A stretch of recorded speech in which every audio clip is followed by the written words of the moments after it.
আসসালামু আলাইকুম সবাইকে। আশা করি আল্লাহর রহমতে আপনারা সবাই অনেক ভালো আছেন।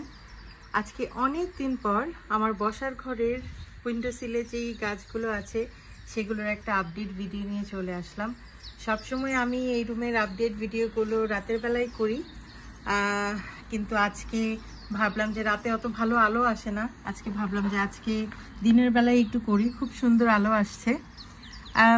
প্রথমেই দেখাই, আমার এখানে দুইটা স্ট্রবেরি গোয়াভার চারা পটে। এই দুইটা সারা বছর ঘরের ভেতরেই থাকে। আমার কাছে 5টা ছিল, 3টা চারা আমার আনফর্চুনেটলি মরে গেছে। গত বছর যখন আমি দেশে গিয়েছিলাম তখন কোনো একটা কিছু গরমিল হয়েছিল, তারপর মরে গেছে 3টা চারা। কিন্তু আনফর্চুনেটলি এই দুইটাও একদম মৃতপ্রায় হয়ে গিয়েছিল, কিন্তু আলহামদুলিল্লাহ আবার রিভাইভ করেছে। বিশেষ করে এটা আমার ইয়েলো ভ্যারাইটির একটা গোয়াভা। দেখে আসলে বোঝা যায় না যে কোনটার পাতা কোথায়, কারণ এটা খুব পাতা চারপাশে এলোমেলো হয়ে বাড়ে, দেখতে খুবই সুন্দর লাগে। পাতার রং এত সুন্দর, আমি আমার আগের অনেক ভিডিওতে শেয়ার করেছি।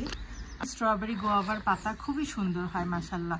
জানি না কতটুকু বোঝা যাচ্ছে এখান থেকে, বাট নতুন পাতাগুলো যখন আসে খুব সুন্দর একটা রেডিশ পিঙ্কিশ একটা কালার হয়। তো আলহামদুলিল্লাহ এটা ইয়েলো ভ্যারাইটিটা, এটা বেশি খারাপ অবস্থা হয়ে গিয়েছিল, কিন্তু মাশাআল্লাহ দেখেন অনেকগুলো পাতা এসছে, কোনো ফ্রুট না আসলেও এই বছর। আর এটা হলো পিঙ্ক বা রেড যেটাই বলেন সেই ভ্যারাইটিটা। অনেকগুলো ফ্লাওয়ার্স এসেছিল, কিন্তু জাস্ট 2টা ফ্রুট সেট হয়েছে, আর সেগুলো খুবই ছোট ছোট, আস্তে আস্তে বড় হচ্ছে। আমি চিন্তা করেছি এই বছর আমি আসলে আমার সবজি বলেন যাই বলেন আমি বেশি করে বীজ কালেক্ট করব। তো আমি এই গোয়াভাটার বিশেষ করে আমি চেষ্টা করব বীজটা কালেক্ট করতে ইনশাল্লাহ। তারপর জানি না, বীজ থেকে গোয়াভা হওয়ানো খুবই কঠিন। আমি আগেও চেষ্টা করেছিলাম, সহজে হতে চায় না। তো এখানে এই 2টা চারা, আর এখানে আমার 2টা পুঁইশাক ডাল থেকে করা। দেখেন সেদিন হারভেস্ট করেছি মাশাআল্লাহ অনেকগুলো শাক। আমার বারান্দা বাগানের স্পিনাচ আর আমার রান্নাঘর আর এখানের 2টা মিলে অনেকখানি পুঁইশাক আমি হারভেস্ট করেছি আলহামদুলিল্লাহ। তারপর রান্না করেছি বাচ্চাদের জন্য। তো এই হলো আমার এই পাশের এই কয়টা চারা, আলহামদুলিল্লাহ খুব সুন্দর করে হচ্ছে। লাল ডকার পুঁইশাক খুবই সুন্দর, তাড়াতাড়ি বাড়ে, খুবই ভিগারাসলি বাড়ে। তো এই হলো আমার এই জায়গাগুলো। এটা হচ্ছে আমার সেই ম্যাডাগাস্কার জ্যাসমিন ফুলের চারা। এটাতে বছরে একবারই ফুল আসে, কিন্তু আলহামদুলিল্লাহ দেখেন সেদিন 2টা আবার একটা থোকাতে 2টা কুড়ি আসছে। কি যে সুন্দর গন্ধ, একদম আমাদের দেশের রজনীগন্ধা তারপর হাসনাহিনা ওরকম টাইপের গন্ধ, খুবই সুন্দর। এগুলো হচ্ছে নাইট কুইন ফ্লাওয়ার, আসলে এগুলো রাতের বেলা গন্ধটা খুব সুন্দর ছড়ায়। তো এইখানে একদম অফ সিজনে 2টা ফ্লাওয়ার্স আসছে, কারণ কলিগুলো যখন একদম স্প্রিং আসে তখন এই যে এরকম করে কলি আসতে শুরু করে। এরকম এটা হচ্ছে পাতা না, এটা হচ্ছে ফুলের কুড়ির একটা বাড, এরকম করে আসে। আর সামারে খুব সুন্দর ফুটে সব শেষ হয়ে যায়, আবার নেক্সট স্প্রিংয়ে আসে। কিন্তু আমার এই 2টা খুব সুন্দর করে আবার আসছে 2টা ফ্লাওয়ার, খুব ভালো লাগছে দেখে। এখানে আমার 2টা নাগামরিচের চারা, এই 2টাও উইন্ডো সিলেই থাকে। দেখেন আমি এই পাশটাতে এনেছি আমার টেবিলটার উপরে ভিডিও করার জন্য। আর এখানে একটা লেবুর চারা, এটাতে পরে আসছি। আমার নাগামরিচের চারা 2টো আমার বিলেতের বাগান বাড়ির ভাইয়ার ঈদের সব থেকে কেনা। এই নাগামরিচটা হচ্ছে এই যে দেখেন নর্মাল যে নাগা চিলি এটার মতো, একটা এখন সেট হয়েছে আর অন্যগুলো এখনো সেট হয়নি। এই নাগামরিচের চারাটা অনেক লেট করে ডেভেলপ করেছিল, কিন্তু দেখেন এখন অসংখ্য ফ্লাওয়ার্স। আর আমি চেষ্টা করি আমার একটা পেইন্ট ব্রাশ দিয়ে ভালো করে পরাগায়ন করে দিতে। ঝাঁকালে আমি দেখেছি বেশি একটা হতে চায় না, তো আমি যেটা করি পেইন্ট ব্রাশ দিয়ে প্রতিটা ফুলের মাঝের এই পরাগ রেণুটাতে আমি যে এরকম করে নাড়া দিয়ে দিই, তাহলে খুব সুন্দর করে, যেমন এই যে এটা সেট হয়ে গেছে এরকম সেট হয়ে যায়।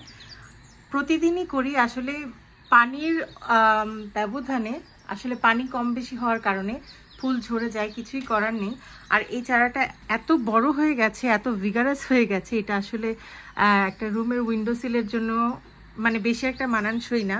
তারপর কি করব, কিছু করার নেই। আর ডালপালা কেটে দিতে মনে চাইছে না, এত ফ্লাওয়ার প্রতিটা ডালপালা। আর দেখেন এই মরিচটা একদম উপরে আসছে, এখন এই ডালটা যদি না থাকতো এই মরিচটা তো আর আসতো না। কিন্তু দেখেন মাশাআল্লাহ অসংখ্য ফ্লাওয়ার্স এসছে আলহামদুলিল্লাহ, আল্লাহুম্মা বারিকলা। আর যেটা দেখাচ্ছিলাম, এইবার ইনশাল্লাহ আমি অনেকগুলো বীজ রাখবো, আল্লাহ যদি কপালে রাখেন ইনশাল্লাহ অনেকগুলো বীজ রাখবো, কারণ আমি বীজের সংকটে অনেক ভুগেছি এই বছর। আর এই ভুলটা আর কখনো করা যাবে না। কারণ বীজ ভালো মানের বীজ পাওয়া খুবই কঠিন। দেখেন আমার এই নাগামরিচের চারাটা, যেটা নর্মাল নাগা, এটা এখান থেকে এসে স্প্লিট হয়ে এখানে একটা গেছে, এখানে একটা গেছে, আর এটাতে আবার এখানে আরেকটা গেছে, আবার উপরের দিকে এসে আরো হয়েছে, আর এটার মধ্যে আবার এটা হয়েছে, আবার এই পাশেরটাতে এখানে দুইটাই আছে। তো মাশাআল্লাহ খুব সুন্দর করে উপর থেকে যদি দেখাই ক্যানাপি, দেখেন এরকম খুব ভাল লাগে। আসলে নাগামরিচ এই বছর আমার এত ভালো হচ্ছে না, আমার অ্যালটমেন্টও দুইটা আছে। আসলে কিছু একটা আমি আসলে হয়তো ভালো মনোযোগ দিতে পারছি না, কোনো সব দিকে আমার এত দিক দেখতে হচ্ছে, অ্যালটমেন্ট, বারান্দা, বাগান, সংসার, আবার ঘরের ভেতরে অনেক চারা আমার, সব কিছুতে আসলে সবগুলোতে আসলে পানি দিয়ে ঠিকভাবে পরাগায়ন করা, হাত পরাগায়ন করা, যত্ন করা এতটা সম্ভব হয়ে ওঠে না। তো যতটুকু পারি চেষ্টা করি। যে দেখেন এরকম করে আমি দেখেছি আমার ইউটিউবের অনেক ভাই বোনেরা এরকম করে ধরে ঝাঁকিয়ে দেন, আমিও তাই করছি। আবার ভয় লাগে, আমি আসলে নতুন বাগানি তো, এরকম করতেও ভয় লাগে যে যদি আবার ফুলগুলো ঝরে পড়ে যায়। যেমন এই যে দেখেন একটু আগে একটা ঝরে পড়েছে আমি ঝাঁকাতে গিয়ে।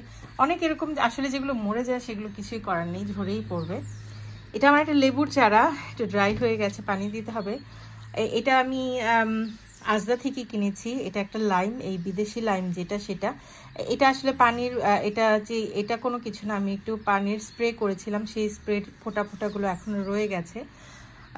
দেখেন এই চারাটাতে অনেকগুলো পাতা লুজ করেছে আনার পরে।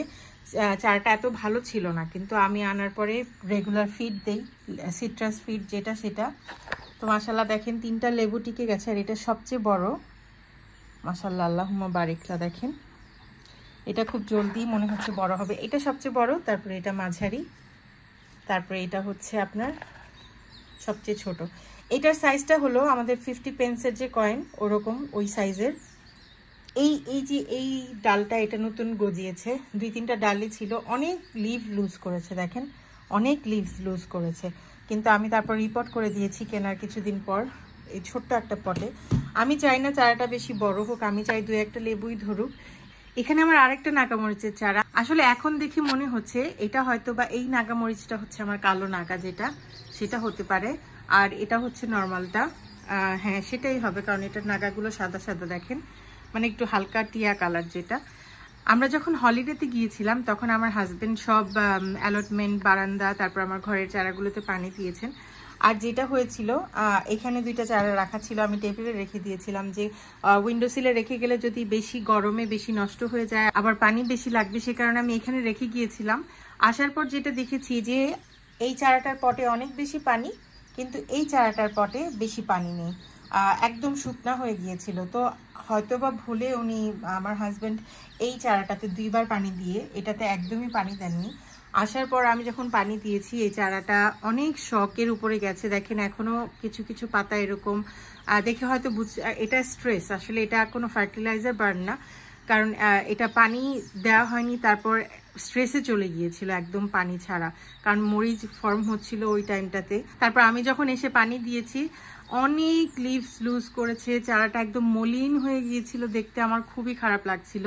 তারপর উইন্ডো সিলে রেখে আবার এখানে এনে একটু একটু একটু একটু করে মানানসই করিয়ে অনেকগুলো পাতা ফেলে দিয়েছি, ছেটে দিয়েছি। এই চারাটাই সবচেয়ে ভালো হয়েছিল প্রথম দিক থেকে, কিন্তু ওই শখটার কারণে চারাটা অনেকগুলো মানে সব ফুল ছড়িয়ে দিয়েছে। যে কয়টা মরিচ পরাগায়ন হয়েছিল একদম সেই কয়টাই সেট হয়েছে। তারপরও আলহামদুলিল্লাহ একবার ভাবছিলাম যে মরিচগুলো কি ফেলে দেবো যেন চারাটা রিভাইভ করতে পারে, কিন্তু আবার মায়া লেগেছে যে এতগুলো মরিচ সেট হয়েছে, নাই ফেলি। দেখেন মাশাআল্লাহ অনেকগুলো মরিচ সেট হয়েছে, কিন্তু যেটা হয়েছিল গাছটা শকে চলে যাওয়ার কারণে গাছের সবগুলো ফুল ঝরে গিয়েছিল, পাতা সবগুলো আমি অনেকগুলো ফেলে দিতে হয়েছে, এরকম নষ্ট হয়ে যাচ্ছিল।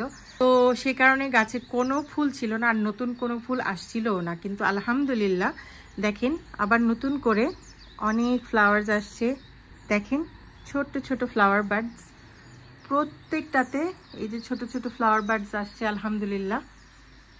এটা একটা গুড সাইন যে আসলে গাছটা এখন আবার রিভাইভ করছে সুন্দর মতো, আলহামদুলিল্লাহ ভালো করে রিকভার হয়ে গেছে। দেখেন তো আলহামদুলিল্লাহ এই চারাটাও বেঁচে গেছে। খুবই অল্প দামে আমি খুব সুন্দর 2টা চারা পেয়েছি, বিলেতের বাগানবাড়ির ভাইয়াকে আবার অনেক অনেক অসংখ্য ধন্যবাদ, কারণ ওনার এই শপটা না থাকলে হয়তো আমার নাগামরিচ এই বছর করাই হতো না। আমি অনেক জায়গায় দেখেছি কোথাও পাওয়া যায় না নাগামরিচের চারা, থাকলেও ভীষণ প্রাইসি। খুবই সুন্দর একটা প্রাইসের মধ্যে আমি বিলেতের বাগানবাড়ির ভাইয়ার কাছ থেকে এই 2টা চারা পেয়েছি। সো থ্যাংক ইউ ভাইয়া। ইনশাল্লাহ আমি বীজ কালেক্ট করে এবার আরো বেশি করে নাগামরিচ করার চেষ্টা করব। তো আজকে আমার নাগামরিচ আর উইন্ডোসিলের চারাগুলোর আপডেট এতটুকুই। আশা করি আপনাদের কাছে ভালো লেগেছে। আমার জন্য আপনাদের কাছে কোনো পরামর্শ থাকলে বিশেষ করে এই ব্যাপারে আমাকে প্লিজ হেল্প করবেন। আর আপনাদের কারো কোনো কিছু জানার থাকলে আমার ক্ষুদ্র জ্ঞানে আমি যতটুকু জানি আমি চেষ্টা করব আপনাদের সাথে শেয়ার করতে, আমাকে কমেন্টে জানাবেন। তো আমার আজকের ভিডিওটা এই পর্যন্তই। আশা করি আপনাদের কাছে ভালো লেগেছে। আমাদের জন্য, আমাদের ফ্যামিলির জন্য অনেক দোয়া করবেন। আপনাদের জন্য অনেক দোয়া রইল। আসসালামু আলাইকুম।